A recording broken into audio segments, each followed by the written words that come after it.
কালী পুজোর আগে বিরোধী শিবিরের ভাঙন ধরালেন শাসক দল। 30 জন বিরোধী দলের কর্মীরা যোগ দিলেন তৃণমূলে।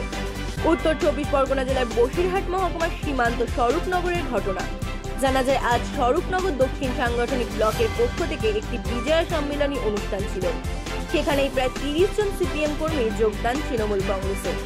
বনগাঁ সাংগঠনিক জেলার সভাপতি বিশ্বজিৎ দাস এবং স্বরূপনগরের বিধায়িকা বীণা মণ্ডলের উপস্থিতিতে তৃণমূলের পতাকা তারা হাতে তুলে নেন।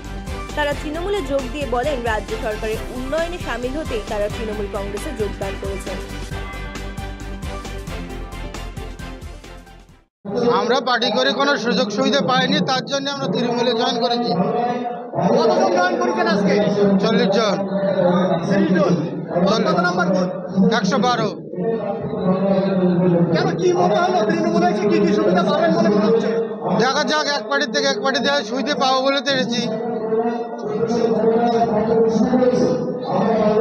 সিপিএমে কি সমস্যা হচ্ছিল? সিপিএমের সমস্যা কিছু না, আমরা কোনো এত পার্টি করেছি, ঝামেলা করেছি, আমরা কোনো কিছু পাইনি সাহায্য। আপনার নাম? গৌর আলী গাজী।